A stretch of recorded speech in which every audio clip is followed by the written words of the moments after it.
YouTube ప్రేక్షకులకి ఈ ఛానల్ని వీక్షించి ఎంతో ఆశగా ఎదురు చూస్తున్న ఈ ఛానల్ అభిమాన ప్రేక్షకులకి శుభాశీస్సులు తెలుపుతూ ఈరోజు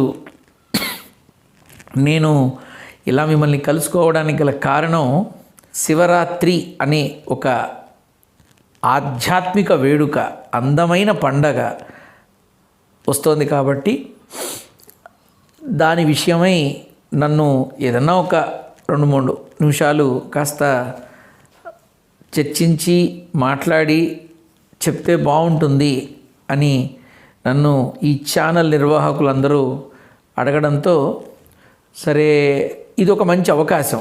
ఎలా శివరాత్రి అనబడేటటువంటి పండగ గురించి చెప్పటం అనేది ఒక అదృష్టంగా భావిస్తూ, కానీ అందరూ చెప్పినట్టుగా అందరికీ తెలిసిందే, అందరూ చూస్తున్నదే నేను చెప్పాలనుకోవట్లేదు. నాకు తెలిసిన, నాకు అవగాహన ఉన్న, నేను తెలుసుకున్న 1-2 విషయాలు ఏదో కాస్త పంచుకుందాం. మరి అందరూ అడిగినప్పుడు వాటికి తగ్గట్టుగా ఏదో 2 మాటలు మాట్లాడాలిగా. ఎంతైనా ఆ కోవలో ఉన్నవాడిని కాబట్టి అందరూ కూడా మీరేం చెప్తారు గురువుగారు అని అడిగిన వాళ్ళు కూడా ఉన్నారు కాబట్టి, సో ఈ శివరాత్రి అనే పర్వదినాన్ని పురస్కరించుకొని ఇప్పుడు మనం ఈ విషయాలని మీతో చక్కగా తెలియపరుస్తూ నా అభిప్రాయాన్ని, నా మనసులో ఉన్న అభిప్రాయాన్ని మీతో పంచుకునే ప్రయత్నం చేస్తున్నాను. సాధారణంగా శివరాత్రి అంటే శివుడి కళ్యాణం, రతి మన్మధుల యొక్క దీనిలో మన్మధుని దహించి వేసి ఆ తర్వాత తపస్సు భగ్నం చేసినందుకు గాను ఆ త్రినేత్రంతో దగ్ధం చేసి ఆ తర్వాత ఇలా జరిగి అలా జరిగి శివ పార్వతుల కలయిక, ఇవన్నీ అందరూ చెప్పే విషయాలే. ఇందులో నేను చెప్పేది ఏముంది? అందరికీ తెలిసిన విషయాలే. ప్రతి సంవత్సరం శివరాత్రికి వరుసపెట్టి అన్ని శివరాత్రికి సంబంధించిన సినిమాలు వేస్తాడు, శివ కళ్యాణాలు చూపిస్తాడు, మళ్ళీ మాట్లాడరు శివుడి గురించి. కరెక్ట్గా అదేమిటో ఆ శివరాత్రి రోజునాడు మాత్రమే శివుణ్ణి దింపేస్తారు, అన్ని ఛానల్స్లోనూ దింపేస్తారు, అన్ని థియేటర్లోనూ దింపేస్తారు. ఇక తర్వాత మళ్ళీ అన్నా ఉండదు. మళ్ళీ ఇంకొక బోనస్ ఏమిటయ్యా అంటే కార్తీక మాసంలో గుర్తు చేసుకుంటారు పాపం. మళ్ళీ అప్పటిదాకా శివుడు ఎవరికి కనపడరు. అంటే వీళ్ళంతా సీజనల్ గాడ్స్గా మన వాళ్ళు క్రియేట్ చేస్తున్నారు. నిజానికి హరి లేనిదే హరుడు లేడు, హరుడు లేనిదే హరి లేడు. ఈ విషయాన్ని మనం గమనించాలి. ఈ విషయం అందరికీ తెలుసు. నిత్యం మనం చేసుకునేటటువంటి దైవారాధనలో కానీ, పూజార్పిత కార్యక్రమాలలో కానీ, అర్చన అష్టోత్తర కార్యక్రమాలలో కానీ అనునిత్యం వచ్చేది ఈ హరిహరులే. అయితే కేవలం ఒక శివరాత్రి పండగ రోజునాడు మాత్రమే ఈ శివుడి గురించి స్మరించడం, కార్తీక మాసం ఆ 30 రోజులు మాత్రమే శివరాత్రి, శివుడు, శివ కళ్యాణం, శివదీక్షలు ఇవి మాట్లాడటం, ఈ చెప్పానుగా ఈ సీజనల్ని బట్టి దేవతా రూపాలని మారుస్తూ ఉండడం అనేది కొంచెం ఆలోచించాల్సిన విషయం. అయితే నిత్యం ఆరాధించే మహానుభావులు ఉన్నారు, నిత్యం పరమశివుడిని ప్రేమతో కొలిచేటటువంటి ఎంతోమంది భక్త పుంగవులు ఉన్నారు. అయితే అన్ని ఛానల్స్లోనూ శివరాత్రి అంటే ఏమిటి, ఏం జరుగుతుంది, ఆ రోజు ఏం చేస్తారు, ఆ రోజు లింగోద్భవ సమయం ఎప్పుడు, జాగరణ ఎప్పుడు, ఇవన్నీ ప్రతి ఒక్క సంవత్సరం ప్రతి ఒక్కళ్ళకి అన్నీ తెలిసినవే. మరి ఇప్పుడు మీరు అనుకోవచ్చు, మరి ఇప్పుడు నువ్వేం చెప్తావయ్యా అని. అక్కడే వస్తున్నా నేను చెప్పటం కాదు, నా మనసులో ఉన్న అభిప్రాయాల్ని మీ ముందు వ్యక్తపరుస్తున్నాను. సహజంగా శివరాత్రి అనే రోజునాడు నా చిన్ననాటి కాలంలో తెల్లవారి లేచి తలారా స్నానం చేసి చక్కగా మంచి పిల్లల్లాగా ఎంతో అందంగా తయారయ్యి పెద్దవాళ్లతో కలిసి శివాలయానికి వెళ్ళి ఆ శివాలయంలో శివలింగానికి జరిగే అద్భుతమైన అభిషేకాలు ఉదకంతో, పాలతో, పళ్ళ రసాలతో, తేనెతో, కొబ్బరి నీళ్లతో, పంచామృతాలతో, అబ్బో ఎంత అద్భుతంగా ఆ అభిషేకాన్ని నిర్వర్తిస్తారో ఈ కళ్ళతో చూసి ఆనందాన్ని పొందడం తప్ప చెప్పడానికి నా దగ్గర భాష లేదు. అంత చక్కగా జరుగుతుంది. అయితే శివునికి ప్రీతిపాత్రమైనది మాత్రం ఉదకమే, మిగతావి కాదు. చాలామంది విపరీతంగా అన్ని రకాల ద్రవ్యాలతో చేస్తారు. ఈ అభిషేకాలన్నీ చూసి చక్కగా స్వామివారికి నమస్కారం చేసుకొని పెద్దవాళ్లతో కలిసి ఆలయ సందర్శనాలు చేసుకొని చక్కగా ఆ రోజు మధ్యాహ్నం దాకా ఊర్లో పెట్టే తిరణాళ్ళు, ఎగ్జిబిషన్లు అన్నీ చూసుకొని చిన్న చితక బొమ్మలు అవి కొనుక్కుంటూ మామిడికాయ ముక్కలు ఉప్పు కారం నంచుకొని తింటూ చక్కగా తిరగడం చేసి సాయంత్రానికి మళ్ళీ చీకటి పడ్డాక శివాలయానికి ఏగి అక్కడ జరిగే ఆ అలంకార ప్రియుడైనటువంటి శివ పరమాత్ముడు, ఆ ఈశ్వరుడు ఆయనకి చేసే చక్కని అలంకారాన్ని చూస్తూ కళ్ళు అప్పగిచ్చి చూసేవాళ్ళం. ఆ తర్వాత లింగోద్భవ సమయంలో అర్ధరాత్రి 12 గంటల సమయంలో సాక్షాత్తు శివపార్వతులే వచ్చి కూర్చున్నారా, పరమేశ్వరుడు కైలాసాన్నించి దిగి వచ్చాడా, ఏమిటి ఈ వెలుగు, ఏమిటి ఈ వింత, ఏమిటి అని మనం అనుకునే విధంగా ఆ శివలింగాన్ని అలంకారం చేస్తారు. ఆ శివలింగంలో మనకి పరమేశ్వరుడు ఒక్కడే కనబడేటప్పుడు లింగోద్భవ సమయంలో పార్వతీ పరమేశ్వరుడు కలిసి త్రిశూలధారుడై, చర్మాంబరధారుడై, గంగా సమేతుడై ఎంతో అద్భుతంగా ఉంటాడు. ఆ రూపాన్ని చూసి ఆ లింగోద్భవ సమయంలో ఇచ్చే ఆరతి తీసుకుంటే మనకు పట్టిన దరిద్రాలన్నీ పోతాయి అని పెద్దవాళ్ళు చెప్పేవాళ్ళు. ఆ రూపం చూసి ఆరతి తీసుకొని అప్పుడు అక్కడి నుంచి ఇక శివ కళ్యాణ వేదిక దగ్గరికి వెళ్ళి ఇక ఆ కళ్యాణాన్ని వీక్షించడం కోసం అక్కడ చతికిల పడతాం అందరం కలిసి.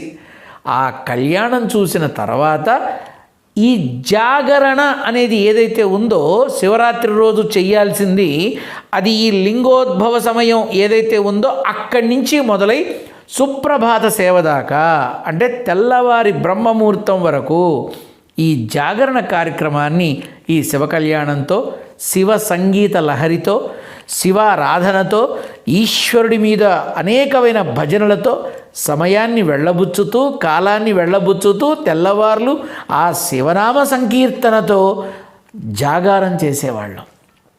ఎంతో ఆనందంగా ఉండేది. తెలిసి తెలియని వయసు కదూ, అబ్బో ఆటలు పాటలు ఆ నాట్యాలు తెలిసి తెలియని వయసులో ఎలా చేసినా బాగానే ఉంటుందనేవాళ్ళు. దీనితో పాటుగా గిరిజా కళ్యాణం, ఉమా ఈశ్వర కళ్యాణం అనే నృత్య నాటికల్ని కూడా అక్కడ ప్రదర్శించేవాళ్ళు. ఆ ప్రకారంగా వచ్చిన భక్తులకి శివరాత్రి అంటే ఇది అని ఆ నృత్య నాటికల ద్వారా కూడా తెలియపరిచేవాళ్ళు. ఆ రకంగా చాలామందికి తెలిసింది. ఇప్పుడు ఈ భాష ఏదైతే ఉందో అది గ్రాంధికం తెలియదు చాలామందికి. పురాణ ఇతిహాస గ్రంథాలలోని మర్మాన్ని తెలియబుచ్చేటప్పుడు ఆ పదాలతో పాటు అర్థాలు కూడా చెప్పినట్లయితే వాళ్ళకు అర్థమవుతుంది. కానీ అటువంటి వాళ్ళ కోసం ఇంకా తొందరగా అర్థం అవ్వటానికి ఇలాంటి గిరిజా కళ్యాణాలు, ఉమా మహేశ్వర కళ్యాణాలు అని పెట్టి వాటి ద్వారా అందరికీ తెలియపరిచేవాళ్ళు. అలా అందరికీ అర్థమయ్యేది అసలు శివరాత్రి అంటే ఏమిటి, శివ కళ్యాణం ఏమిటి, జాగరణ అంటే ఏమిటి, లింగోద్భవ సమయం అంటే ఏమిటి, ఇవన్నీ కూడా వీటి ద్వారానే తెలిసినాయి. ఇక ఈ శివరాత్రి అనే విషయంలో అప్పట్లో జాగరణ అనే సమయాన్ని భక్తితో చూసేవాళ్ళు. రాను రాను అది ఏమైపోయింది, రాత్రి 2 ఆటల సినిమాలకి టికెట్లు ఇచ్చి జాగరణ చేయడం మొదలుపెట్టింది. అంటే ఆ సినిమా థియేటర్లలో శివరాత్రి స్పెషల్ అని 2 సినిమాలు వేసేవాళ్ళు. ఒకే టికెట్టు 2 సినిమాలు, ఒకే దెబ్బకి 2 పిట్టలు అన్నట్టుగా. అందరూ అటు భక్తి సినిమాలు ఉండేవి, ఇటు అప్పటిలో మహానుభావుడు చచ్చి ఏ స్వర్గాన ఉన్నాడో నందమూరి తారక రామారావు గారు, అక్కినేని నాగేశ్వరరావు గారు సినిమాలే ఎక్కువ ఉండేవి. ఎందుకంటే భక్తి పారవశ్యంతో కూడిన అనేక చిత్రాలలో వాళ్ళు భక్తి రసాన్ని పండించారు. కాబట్టి ఆ చిత్రాలకి ప్రథమపీట వేస్తూ ఆ జాగరణ సమయంలో ఈ సినిమాలు వేసేవాళ్ళు. సరే బాగుంది, చక్కగా అందరూ వెళ్ళి సినిమాలు చూడటం, ఇంటికి రావటం, మొహం కడుక్కోవడం, అంత కాఫీ నీళ్ళు అంత టిఫిన్ తినటం, పోయి మంచం మీద పడుకోవటం, మధ్యాహ్నం మళ్ళీ భోజనం సమయం దాకా. ఇంక జాగరణకు ఉపయోగం ఏముంది? ఇంక జాగారం ఎందుకు? సినిమాలు చూడటానికా? ఆ సినిమాలు పక్క రోజైనా చూడొచ్చుగా. కానీ జాగరణ దేనికి? భక్తితో చేయవలసింది, భగవన్నామ సంకీర్తనతో ఆ సమయాన్ని గడపవలసింది, ఆ విధంగా ముందుకు వెళ్ళవలసిందే తప్ప కాలక్షేపం కోసమో, సమయాన్ని పూర్తి చేయడం కోసమో, ఇంకో కారణంతోనో జాగరణ చేయకూడదు. ఇక దైనందిన కార్యక్రమాలలో గడుస్తున్న రోజులలో, గడుస్తున్న కాలంలో ఇవాళ 365 రోజులు జాగారాలు చేస్తున్న వాళ్ళు ఉన్నారు. ఎలా అంటారా? ఎంతమంది నైట్ షిఫ్ట్ ఉద్యోగాలు చేయట్లేదు?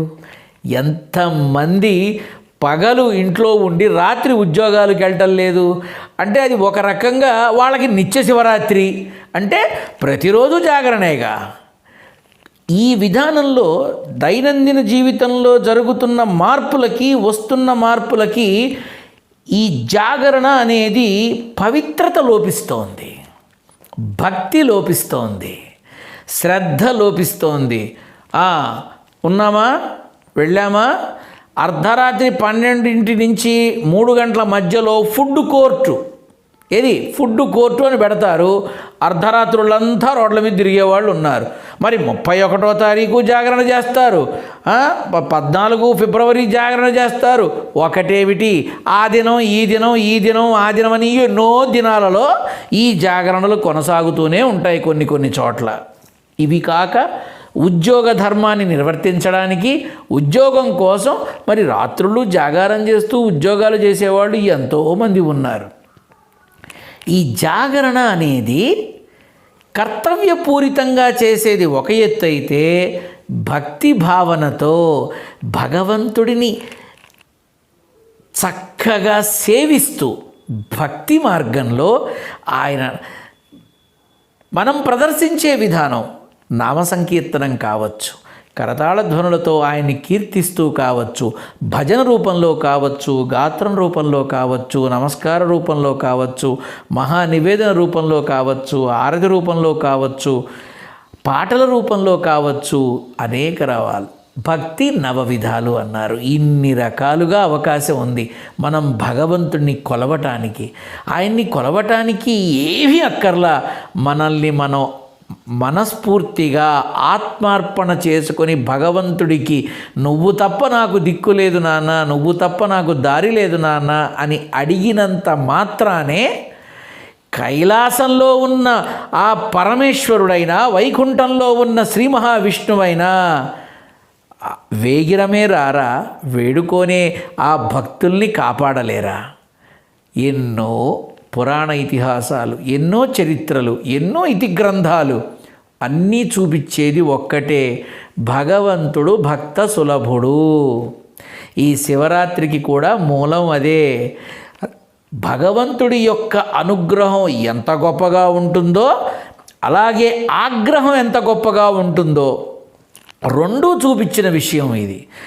మహాకుంఠితమైన తపస్సు చేస్తున్న పరమేశ్వరుడిని, ఆయన తపస్సుని భగ్నం చేసి ఉమాదేవిపై తన ప్రేమ కురవాలి అన్న ఉద్దేశంతో మన్మధుడు విసిన చెరుకు విల్లు నుంచి ప్రేమ బాణాన్ని, నేను అచ్చ తెలుగులో మాట్లాడుతున్న ఆ ప్రేమ బాణం, ఇది అందరికీ తెలియాలనే ఈ పదాన్ని వాడాను నేను. అది ఈశ్వర తపస్సులో అది భగ్నమైనప్పుడు వెంటనే ఆయన ఉగ్రనేత్రంతో భస్మీపటలం చేయడం జరిగింది. అంటే అక్కడ ఆగ్రహమూర్తి అయిన పరమేశ్వరుణ్ణి చూసాం. అలాగే తన భర్త ఒక మంచి కారణం కోసం, ఒక మంచి లోకక్షేమం కోసం ఆలోచన చేసి ఉమామహేశ్వరుల మధ్య ఒక అనుబంధాన్ని ఏర్పరిచే కార్యక్రమంలో ఎప్పుడైతే మన్మధుడు ఆలోచించి ఆ బాణాన్ని విసిరాడో, ఆ క్రమంలో తన భర్తకి కలిగిన విధానానికి రతీదేవి చలించిపోయింది. తక్షణమే ఇక ఆ పార్వతీ పరమేశ్వరులైనటువంటి వాళ్ళ మీద మోకరిల్లి కారణాలు తెలిపి తిరిగి తన భర్తని సజీవుణ్ణి చేసుకొని తన భర్తని తాను పొందింది. అంటే ఆగ్రహించిన మూర్తిని చూసాం, అనుగ్రహించి సజీవుణ్ణి చేసిన మూర్తిని చూసాం. అందుకే అన్నారయ్యా అర్ధనారీశ్వరుడు అని. సగం అమ్మ, సగం నాన్న, సగం ఈశ్వరుడు, సగం పార్వతీదేవి. లోకానికి వాళ్ళు లేకపోతే ఐశ్వర్యము లేదు, కటాక్షము లేదు, ముక్తి లేదు. కాబట్టి శివరాత్రి రోజునాడు నేను చెప్పేది ఏమిటయ్యా అంటే, చక్కగా ఆ రోజుని కాదు, శివుడికి సోమవారం నాడు చాలా ప్రీతిపాత్రమైన విధానం అని పురాణాలన్నీ చెబుతున్నాయి. ఆ రోజు ఉదకాభిషేకాన్ని మరింత ఇష్టపడతాడని చెబుతున్నాయి. కాబట్టి కుదిరిన ప్రతి సోమవారమో, కుదిరిన ప్రత్యేకమైన విధానంలోనో, లేకపోతే పర్వదినాలలోనో ఆ ఈశ్వర దర్శనం చేసుకొని, ఆ అభిషేక దర్శనాన్ని చూసి, ఆ పరమేశ్వరుడి యొక్క విభూతిని అలంకరించుకొని మనస్ఫూర్తిగా నమస్కారం చేసి ఉమామహేశ్వరుల యొక్క కటాక్షాన్ని దక్కించుకోమని అడిగితే మనకున్న దరిద్రాలన్నీ పోతాయి. అలాగే ఆ దర్శనం తరువాత సాయంత్రం లింగోద్భవ సమయంలో ఆ ఆరతి తీసుకుంటే, ఆ ఆరతి వెలుగులో ఉన్నటువంటి ఆ ఉమామహేశ్వరుల యొక్క, పార్వతీ పరమేశ్వరుల యొక్క అనన్యమైన అందమైన అలంకార ప్రీతి కలిగినటువంటి ఆ పుష్పాలంకారంలో భగవంతుడిని చూస్తే 2 కాదు కదా, 1000 కళ్ళు కూడా చాలవు. ఆ తర్వాత జరిగే శివ కళ్యాణాన్ని చూసి చక్కగా శివనామ సంకీర్తనతో, భక్తితో, అనురక్తితో ఆ పరమేశ్వరుణ్ణి కీర్తిస్తూ, ధ్యానిస్తూ, పూజిస్తూ, సేవిస్తూ, భజన చేస్తూ చేసేదే జాగారం. అది శివరాత్రి రోజునాడు చేయాల్సిన విధానం. అంతే. తెల్లవారిన తర్వాత చక్కగా కాలకృత్యాలు తీర్చుకొని ప్రశాంతమైనటువంటి విధానంలో భగవత్ సేవ చేసుకొని, ఆ తదుపరి ఆకలి అయినప్పుడు ఆత్మారాముణ్ణి చక్కగా కడుపు నిండుగా ఆ ఆకలి తీర్చి తరువాత మిగతా పనుల్లోకి వెళ్ళాలి. కానీ మంచం ఎక్కకూడదు సుమా, అప్పుడు జాగారం చేసిన ఫలితం ఉండదు. కానీ ఈ ఉపవాస దీక్ష మాత్రం రోజంతా ఉండడంలో అర్థం లేదు. అందులో ఇవాళ ఎవరో ఉండట్లేదు, ఎవరి బెల్లు కొట్టినా, ఏది మన సబ్స్క్రైబర్లు బెల్లు కొడతారే, అలా ఎవరి బెల్లు కొట్టినా కూడా షుగరు, బీపీ అనే 2 కళ్ళు ఉంటాయి. ఒకటి సబ్స్క్రైబు, ఒకటి లైకు, ఒకటి షేరు, అట్లా అన్నమాట. అలాగే వీళ్ళంతా కూడా భగవంతుడు చెప్పలా, మీరు కడుపులు మార్చుకోండి, మీరు ఉపవాస దీక్షలు చెయ్యండి, మీరు అరిచి చచ్చినా ఏం తినకండి, నాకు మాత్రమే చెయ్యండి అని ఏ భగవత్ స్వరూపము చెప్పలా. వాళ్ళ ఆరోగ్యాలు కాపాడుకుంటూ సరైన సమయానికి విధిగా ఆహారాన్ని, వైద్య ప్రకారం మందుల్ని వాడుతూ నా వంక చూడండి, నేను మిమ్మల్ని అనుగ్రహిస్తాను అనే చెప్పాడు భగవంతుడు. ఆ ప్రకారంగా చక్కగా భగవంతుడికి సేవ చేసుకోవచ్చు. మధ్యాహ్నం 12 తర్వాత చేస్తే ఆ ఉపవాస దీక్షా ఫలితం కూడా దక్కుతుందని చాలామంది పెద్దలే చెప్పారు. ఇందులో నేను చెప్పేదే ఉంది. కానీ పక్క రోజు రాత్రంతా జాగారం చేసి పక్క రోజు పొద్దున్నే మంచం ఎక్కితే మాత్రం జాగారం ఫలితం ఉండదు. ఇది ఖచ్చితంగా గుర్తుపెట్టుకోండి. జాగారం చెయ్యాలి అన్నది నియమం కాదు సుమా, నీ ఇష్టం. చేస్తారు జాగారాలు అని చెప్తారు. మరి ఇక్కడ ఇంకొక మాట, శివరాత్రి లాగానే వినాయక చవితి వస్తే అన్ని రాష్ట్రాల్లోనూ జాగారాలు ఉంటాయి. నిమజ్జనం రోజునాడు, గణేష నిమజ్జనం రోజునాడు యావత్ భారతంలో ఎక్కడెక్కడ ఉన్నాయో అన్ని చోట్ల తెల్లవారేదాకా నిమజ్జనాలు జరుగుతూనే ఉంటాయిగా, తెల్లవార్లు జాగారం చేస్తూనే ఉంటారుగా. అసలు అది ఆ వినాయకుని యొక్క పూజ చేసి 11వ రోజు నిమజ్జనం చేసేటప్పుడు ఆ గణపతి పప్ప మోరియాని కీర్తిస్తూ, ఆడుతూ, పాడుతూ, ఆ కోలాటాలతో ఆనందాన్ని ప్రదర్శిస్తూ నిమజ్జనం చేస్తారే, అది కూడా జాగారమేగా. ఇలా చెప్పుకుంటూ పోతే మనం నిత్యం ఎన్నో రకాలుగా ఈ జాగారాలు చేస్తూనే ఉన్నాం. కానీ ఉద్యోగపరంగా జాగారం వేరు, వృత్తిపరంగా జాగారం వేరు, వ్యాపారపరంగా జాగారం వేరు, ఇవన్నీ వేరు. భక్తితో చేసే జాగారం మాత్రం అది పూర్తిగా మనల్ని మనం ఆత్మార్పణ చేసుకున్నట్టుగా మనసా వాచా కర్మణ భగవంతుణ్ణి మనలో ఐక్యం చేసుకున్నామా అని అనుకునేటట్టుగా అన్ని విధాలుగా భగవంతుడికి అర్పించి కీర్తించి ప్రస్తుతించి పూజించి భజన చేసి జాగారం పూర్తి చేయాలి. అది శివరాత్రి జాగారానికి ఉన్న అర్థం. అంతే. ఇక మిగతావంటారా, దైనందిన జీవితాల్లో ఈరోజు ఎవరు పడుకున్నా 1 గంట 2, పాపం అందరూ బిజీగా ఉంటారు. వాట్సప్పుల్లో, ఫేస్బుక్కుల్లో, ఇన్స్టాగ్రాముల్లో అందరూ బిజీగా ఉంటారు. అర్ధరాత్రి ఎంతమంది లేరు. ఒకానొకప్పుడు నాకు కూడా ఈ బయట ఇతర దేశాల్లో నుంచి వచ్చే వాళ్ళందరూ కూడా వాళ్ళకి పగలు, మనకి రాత్రి. అంటే రాత్రి 12 గంటల దగ్గర నుంచి నాకు వాళ్ళందరూ అడిగే ప్రశ్నలకి, వాళ్ళ సందేహాలకి నా నుంచి వెళ్ళే పరిష్కార మార్గాలన్నీ మరి ఆ సమయంలోనేగా. అంటే 3 గంటల వరకు నేను ఆ ప్రక్రియలో ఉంటాను కాబట్టి మినీ జాగరణ అని చెప్పచ్చు. అంటే ఈ రోజుల్లో జాగారం అనే దానికి అంత ప్రాధాన్యత ఇవ్వట్లా. కానీ ఒకప్పుడు జాగారం అంటే భక్తి దగ్గర మొదలుపెట్టి భక్తి సినిమాలు చూసేదాకా వెళ్ళింది. భక్తి సినిమాల దగ్గర మొదలుపెట్టి సోషల్ మూవీస్ దాకా వచ్చింది. సోషల్ మూవీస్ నుంచి ఇవాళ శివరాత్రి జాగారం అనేది సోషల్ లైఫ్లో ఒకటైపోయింది. అంతేగా. కాబట్టి ఈ శివరాత్రి అనేది మీరందరూ, నేను చెప్పక్కర్లా, మీ అందరికీ తెలుసు అందరికీ అంటే ఏమిటో, శివ కళ్యాణం అంటే ఏమిటో, ఆ రోజు ఏం చెయ్యాలో, ఎక్కడికి వెళ్ళాలో, ఏ రకంగా మొక్కుకోవాలో ఎంతోమంది మహానుభావులు అందరూ రేపు తెల్లవారితే టీవీల్లో అదే మోత, ఛానల్స్లో అదే మోత. కేవలం శివరాత్రి అప్పుడు, కార్తీక మాసం అప్పుడు పరమేశ్వరుని చూపిస్తారు. వినాయక చవితి అప్పుడు ఆ 11 రోజులు గణేశుని చూపిస్తారు. శ్రీరామనవమి అప్పుడు మాత్రమే రాముల వారు గుర్తొస్తారు.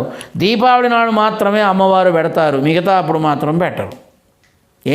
వీళ్ళంతా సీజనల్ గాడ్సా? కాదు కదా. కాబట్టి 365 రోజులు ఏ మనిషికైనా ఊతము, ఉత్సాహము, బలము, బలగము అంతా భగవంతుడని నమ్మితే అప్పుడు అర్థమవుతుంది ఏ రోజు ఏమిటి ప్రత్యేకత అని. ఇప్పుడు మీకు అందరికీ కూడా కొన్ని ఏళ్ల క్రితం జరిగినది ఇప్పుడు మళ్ళీ జరిగితే బాగుంటుందని ఆశిస్తున్నా. అది ఏమిటయ్యా అంటే, శివరాత్రి జాగరణ అనేది భక్తితో చేస్తే దాని ఫలితము బాగుంటుంది, ఆ భగవంతుని యొక్క అనుగ్రహము అంతకు 10 ఉంటుంది. కాబట్టి ఇది నా విన్నపం మాత్రమే సుమా. ఇది అందరికీ అర్థమవడం కోసం చెబుతున్నా. భగవంతుడికి చేస్తే కొంచెం లేట్ అవుతుందేమో, కానీ ఖచ్చితంగా దక్కి తీరుతుంది. ఈ ఒక్క విషయాన్ని మీరు గుర్తుపెట్టుకోండి. ఇప్పుడు శివరాత్రి సమయంలో మీరంతా శివదర్శనాలు చేసుకొని ఉపవాసాలు చేసి లింగోద్భవ సమయాన్ని చూసి శివ కళ్యాణాన్ని చూసి శివనామ సంకీర్తన చేసి ఈ శివరాత్రి నాడు కొత్త పద్ధతిలో భక్తితో తిరిగి జాగరణ చెయ్యాలి అనే ఆలోచన మీ అందరికీ రావాలని మనస్ఫూర్తిగా కోరుకుంటూ మీ అందరినీ ఆశీర్వదిస్తూ శుభాశీస్సులు తెలుపుతూ మంగళాశాసనాలు తెలుపుతున్నాను. చివరిలో ఒక్క మాట సుమా, ఎప్పుడూ నే కోరుకునేది వసుదైక కుటుంబం. ఈ వసుదైక కుటుంబాన్ని మరింత బలంగా మార్చాలి అంటే నాకు మీ చెయ్యి కావాలి. కేవలం ఒక చిన్న పనితో నా కుటుంబంలోకి మీరు రావటం, మీ వాళ్ళు రావటం, వాళ్ళు రావటం, ఇలా మనందరం కలిసి మరిన్ని విషయాలని అందరికీ పంచుకొని ఏది భక్తితో చెయ్యాలి, ఏది రక్తితో చెయ్యాలి, ఏది ఆనందంతో చెయ్యాలి, ఏది సంతోషంతో చెయ్యాలి అనేది మనం చక్కగా చర్చించుకోవచ్చు. మీ యొక్క సందేహాలని, అనుమానాలని నా వంతు ప్రయత్నంగా నేను తీర్చడానికి ప్రయత్నం చేస్తాను. కామెంట్స్లో మీ అభిప్రాయాన్ని చెప్పి మీ అనుమానాన్ని వ్యక్తపరిస్తే తప్పక మీకు సమాధానం ఇవ్వగలను. ఈ శ్రీ గురు చరణ్ అనే యూట్యూబ్ ఛానల్ని భగవత్ సంకల్పంతో మీరంతా ఇష్టపడి 10 మందికి తెలియపరిచి శివరాత్రి జాగరణ యొక్క విషయాన్ని, నేను చెప్పిన విషయాన్ని అందరికీ పంచి అందరి ఆమోద యోగ్యాన్ని పొంది మీరందరూ శివరాత్రికి శివాలయంలో గంట కొట్టినట్టు శ్రీ గురుచరణ్లో కూడా గంట కొట్టి అందరినీ సబ్స్క్రైబ్ చేసి ఆ తదుపరి మీ అభిప్రాయాల్ని తెలియపరిచి నా సేవని అందుకుంటారని మనస్ఫూర్తిగా కోరుతూ శివరాత్రి శుభాకాంక్షలు తెలుపుతూ భగవంతుడి అనుగ్రహం ఎల్లవేళలా శ్రీ గురుచరణ్ యూట్యూబ్ ఛానల్ ప్రేక్షకులందరికీ, సబ్స్క్రైబర్లందరికీ, దీన్ని ఇష్టపడి షేర్ చేస్తున్న అందరికీ నిత్యం ఆ స్వామివారి, ఆ పరమేశ్వరుడి, ఆ ఉమామహేశ్వరుడి యొక్క అనన్యమైన కృపా కటాక్షాలన్నీ మీకు ఉండాలని, దక్కాలని, కలగాలని మనస్ఫూర్తిగా కోరుతూ ఆశీర్వదిస్తూ మంగళాశాసనాలు తెలుపుతూ సెలవు తీసుకుంటున్నాను. స్వస్తి.